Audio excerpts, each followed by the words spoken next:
This is Southern Cross News with Rachel Williams. In the midst of Tasmania's housing crisis, key players from within the state's building industry are calling for more apprentices and faster government approvals. An event held in Hobart attracting thousands of professionals and would-be renovators, but also highlighting the struggle many face in trying to own their own home. This exhibition, a homemaker's paradise, but for some Tasmanians, spending the winter living in a tent like this, it's a dream unable to become reality. We really need to work very quickly to immediately relieve that sort of stress that we're seeing. Rick Sasson says the government and industry is doing what it can to build appropriate housing for those in need, but it's struggling to keep up with the ever-increasing demand, calling on state and local government to allow for quicker approvals on building developments. The earlier that we get the approvals, the quicker the builders get out and build those homes and the quicker people get roofs over their heads. So it's all in. Low demand for residential builds over decades, blamed for the lack of supply we're seeing now.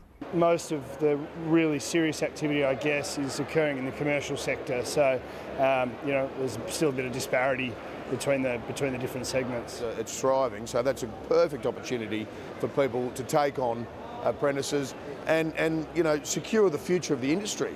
It's hoped this year's HIA Homefest will inspire more people to sign up to work on the tools amid ongoing debate over Tasmanian apprentice numbers. Obviously people are retiring in our industry, and it's really important that the young folk feel that the building industry is a really, really credible industry.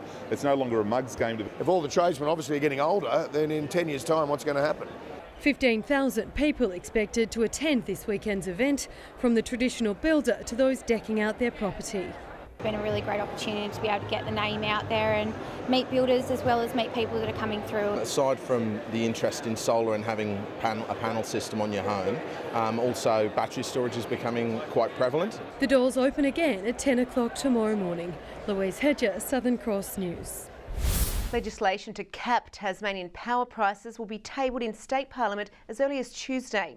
The government says if the bill passes, electricity prices will no longer follow mainland trends and they'll be not able to grow above CPI for the next 3 years, meaning smaller price increases. What we want to do in 3 years' time is reduce it even further by 7 to 10%. We will cut altogether the link with the mainland power prices by June 2021. Labor says it will look closely at the legislation. Concerns have previously been raised about how prices will be determined if we move away from the national electricity market. Tasmanian trout fishing licence fees will remain the same for the next 4 years. While the initiative to freeze fees will only save anglers a few dollars, it's hoped it could reel more people into the sport. Pulling in his first ever catch. I got him now. You got him! Yeah. Hundreds turning out to day one of the Lyawini Trout Weekend. We're new to Tassie, so we thought we'd bring them out to experience Tasmania. Learning new skills and seeing the fish in the tanks. Another new catch for Tasmania's 27,000 registered anglers is that licence fees will be frozen at current prices for at least the next 4 years. We're really hoping that we're going to get more anglers. This is the purpose of this, to make sure that we're supporting current people and families that want to come up to the Highlands and wet a line. The licence fees pay for all of our operations, so we retain all of the revenue at inland fisheries and we spend that on stocking programs, compliance, so our inspectors go around and make sure people are doing the right thing. Each year, fees usually go up around $1.50. A stock up also today of sponsorship funds for next year's World Fly Fishing Championships. The state government will invest $100,000 into the event, which will be held in the state late in the year. Hydro Tasmania also committing $50,000. This will be the largest international event Tasmania's ever held. No, there's not another event that I know of where we've had 30 different countries come at one time to Tasmania. It'll be a grand opportunity to showcase our food, our wine, our fishing, our friendship. Venues are still being selected, but organisers hope it gets more women interested in the sport. Monika Dadson at Southern Cross News. Over 100 workers at Hobart's Rest Point are tonight staging an industrial stop work action as part of ongoing frustrations over pay and conditions.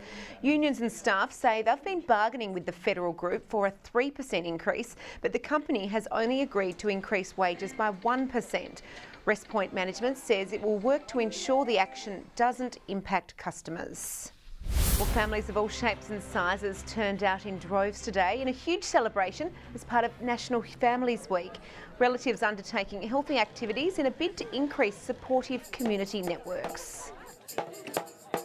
All the evidence points to those support networks, those peer-to-peer support networks being a really key factor in creating, I guess, those support systems around families, and as they move through any struggle in any difficult times, they can reach out. The event hosted by the Child Health Association and Playgroup Tasmania. Back home, and the move to fly Tom Couch back for several games this season appears to be paying dividends for North Launceston, with the former coach booting 5 goals at Windsor Park today and helping his side along to a dominant win over crosstown rivals the Blues. Tom Donnelly opened the account for the reigning premiers before the star of the day snuck one through the middle of the sticks from well outside the arc. Be all about the bounce. Oh, it takes a leg break to the left. Blues young gun Brody Palfreman securing the home side's first, with Bombers skipper Brad Cots-Goodyear snapping the visitors' next, hugged in on the boundary. Couch providing another long bomb to extend the lead to 2 majors, and in one of the performances of the season, the 2017 Premiership coach bagged himself another couple as the Bombers began to run rampant, taking a 46-point lead into the long break. Goal magnet Mitch Thorpe giving the home side a sniff when things resumed, but when Taylor Whitford slotted this home from long range, any chance of a Blues resurgence was quashed. Ruller Kelly Mansell helping to salvage some pride in front of the home crowd, but there was no denying the Bombers one of their best wins of the season, jumping up to top spot on the competition ladder with a 53-point drubbing. NPL heavyweight South Hobart and Devonport will battle it out for Lacquer Seljack Cup glory following wins over Launceston City and the Northern Rangers today. South Hobart struck first against City to take the 1-goal lead at half-time, the home side clawing 1 back in the second, but the visitors were too good, putting 2 more through the back of the net for the 3-1 win. Devonport drew first blood against the Rangers, with striker star Braden Mann making it a 2-goal buffer. Nick Lano-Atkinson giving the home side their one and only for the match as the strikers booked their cup final showdown with the 2-1 win. And it was a clean sweep for the Chargers at the Derwent Entertainment Centre overnight, with the men's and women's sides notching up wins over Mount Gambier and Sydney Uni. The women dominated from start to finish, while the men showed guts to hold on in a nail-biter. A tight tussle right from tip-off. The sides couldn't be separated on the scoreboard for the first half of play. American import Trey Nichols continued to go from strength to strength, putting on 36 points in one of his best performances this season. And when he struggled to sink them, Craig Moller was there to finish the job. The Pioneers providing some nervous moments for the home crowd, taking a 2-point lead into the final term and forcing the Chargers to dig deep. Some words of wisdom from coach Anthony Stewart having the desired effect as his side came out with a point to prove in the last against their old rivals. Mathai Muo making his presence felt in the paint, with the Chargers holding their nerve in a tense final few minutes of play, taking the match by just 2 points. The imports were once again on song for the women's side as Kathleen Shear showed why she's one of the league's most dangerous stars, top scoring with 23 points and helping the home side along to a handy 8-point lead at the first break. Britt Smart added a touch of grittiness, notching up 19 points of her own, with the Chargers well in control come half-time. The Sparks firing up in the third, but it wasn't enough to put the home side off their game. The Chargers finishing strong, getting it done by 14 points to notch up their 3rd win in a row. And it was all action at the Berrydale bike track today, with Tasmania's best BMX racers battling it out during day 1 of the state BMX titles. The event will see riders from all over Tassie competing over 3 intense days of racing, following a nervous build-up, with the track in danger of not being ready after Hobart's recent weather events. Good evening, welcome back. 15 degrees today for Hobart, Launceston, Burnie and also Devonport, a top of 16 degrees. Around the state, 16 also at Wynyard, 15 degrees for Lowhead, Campania and Ouse, 15 also there on the Bass Strait Islands, 14 degrees at Smithton, Scottsdale and Grove. Strawn hit 13 degrees with 9 the top for Lyowini after a chilly start. Looking onto the charts, you can see extensive low cloud over much of Tasmania today. Further out over Australia, there is strong high cloud visible over the Bight, extending an onshore airstream across southern and eastern parts of the continent, with areas of low cloud, the remainder mostly cloud-free. Tomorrow the high remains over the Bight while a weakening front crosses Tasmania. Looking at local waters, west to southwest winds 20 to 30 knots, reaching 35 about the south and the east early on.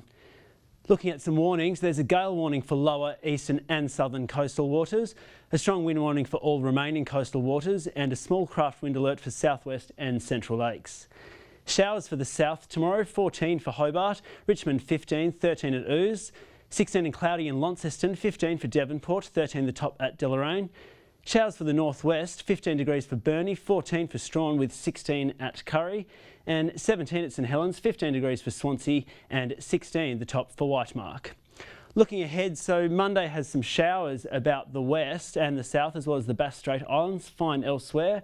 Similar conditions on Tuesday, just with some morning drizzle possible across the state, with a fine day on Wednesday, just some showers in the west and also throughout the far south. Looking around at your major centres for tomorrow, sunny and 25 degrees in Perth, showers for Melbourne and Cairns, sunny in Sydney 20 degrees, 26 and fine for Brisbane, with a sunny 30 degrees the top in Broome. And looking at the current temperatures, it's a little bit like a English summer at the moment, 12 degrees and cloudy throughout Tasmania. Time to get home, Rach, for the Pims. Yes, you look lovely in your British/US tie there, Sam. Well, that is all your news for now. Our live coverage of the royal wedding is next. Thanks for joining us. Good night.